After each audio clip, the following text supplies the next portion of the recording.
Welcome back to the Daily Seed, the podcast where faith meets practicality. My name is April Marie and I am your host today. I'm coming from the place of revived to build. Revived to build. Now, I don't want to pull exact scripture.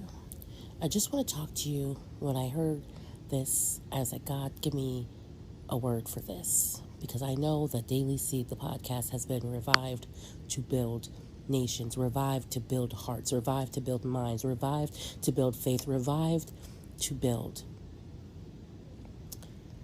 And I heard Joshua. I'm thinking, well, Joshua didn't die. He didn't have to get revived. I was hoping he was going to give me a scripture, like maybe it was the one that that Elijah laid on and, came back to life. Maybe it was not the woman with the issue of the blood, but the other woman who was healed, the other girl who was healed the same day, who Jesus had to say, if you don't have the faith, like if you're not the right person, get out the room. Okay? If you're not the right person, get out the room. If you're going to hinder someone else's faith, excuse yourself from the room. Don't let your lack of faith hinder someone else's abundant faith. How about you tap into that abundant faith? Okay. Revived to build. So I'm sitting here thinking, Lord, why would you tell me Joshua? But immediately I hear Joshua had to revive this nation as they crossed over.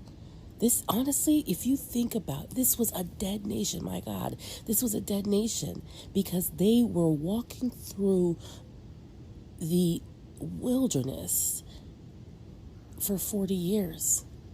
Did you know that the reason why they walked so long is because God killed off everybody in the complaining generation? Everybody in the complaining generation died. The two people that were in that generation, the children, everybody else was born within that wilderness. Or they were children in that wilderness. Caleb and Joshua were the two that went into the land and saw the land before they possessed it. They had to revive the spirit of the Israelites in order to build a new nation. And not only that, is you have to remember Joshua was the one who God sent to conquer the lands. They were taking territory left and right because he said, anywhere you step foot is land I've given you. This is what he promised to the fathers. The very first thing he charges Joshua with is, hey, he tells him Moses is dead. You will lead the people into the land that I have promised them. Don't look to the left. Don't look to the right. He even reminds them to consecrate themselves.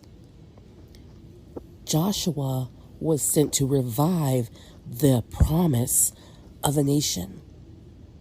Revive the spirit of that nation. Going through the wilderness, it broke off every single branch that wasn't connected to God.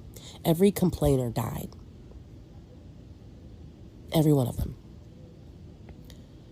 So what we're asking today is, God, revive us to build. Revive us to build our families. Revive us to build a nation. Revive us to build the business. Revive us to build our minds. Revive us to build the society into something that looks like you, Lord. Revive us. Father, we thank you for revival. We thank you for revival in our own hearts, our own minds, our own lives. And we ask for you to extend that to those connected to us. Those near and far, those connected to us in spirit, Father God, who don't even know who we are, but they feel a pull because of you.